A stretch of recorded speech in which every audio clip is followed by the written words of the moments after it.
એની બહુ જ બધી લાંબી લાંબી વાર્તાઓ છે, પણ મુખ્ય વાત એ છે કે જેમ હું કહું કે મારી મમ્મીના કાકા વિનોદ શુક્લ, હા he started learning computer at the age of like 78, 79. એ ભાષાઓ શીખવાનો પ્રયત્ન કરતા, ઓલવેઝ ક્યુરિયસ, કુતૂહલ.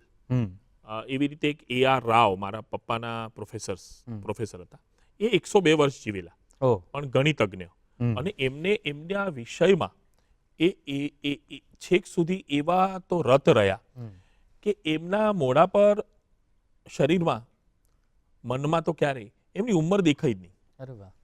અને એટલે age is in the head. એ જે કોન્સેપ્ટ હતો એ 102 નો નોટ આઉટનો કોન્સેપ્ટ છે એકચ્યુઅલી, જે મારે વ્યક્ત કરવો હતો. Yes sir. અને પછી ફિલ્મ બની, તો એ પણ આપે જ સર લખી. તો એમાં શું ફેર કરવો પડ્યો નાટક અને ફિલ્મને?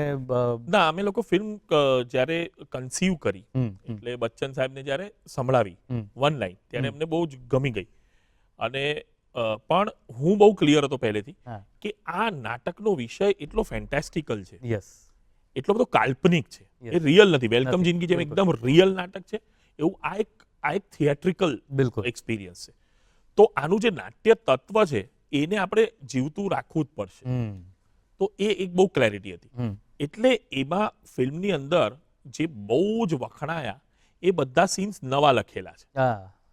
જેમ ઋષિ કપૂર જ્યારે એના છોકરાને એરપોર્ટ પરથી કાઢી મૂકે છે, અથવા તો બચ્ચન સાહેબનો એક આઈ હોપ યુ અન્ડરસ્ટેન્ડ, એ જે આખો સીન છે એ નાટકમાં આ સીન્સ છે નહીં, આ નવા લખાયેલા સીન્સ છે, પણ એ લખાયા છે એ શૈલીમાં, એ સ્ટાઇલમાં, જે થોડું નાટકીય હોય. બિલકુલ.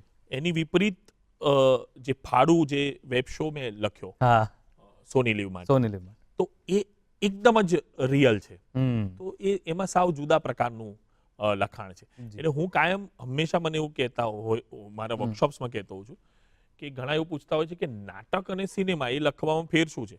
મેં કીધું કે આ પ્રશ્ન તમે ન પૂછો, કારણ કે આ પ્રશ્ન એ વાહિયાત પ્રશ્ન છે. પ્રશ્ન એ હોવો જોઈએ કે એક વિષય એને કેવી રીતે લખવો, એ મહત્વનું હોય. બરાબર.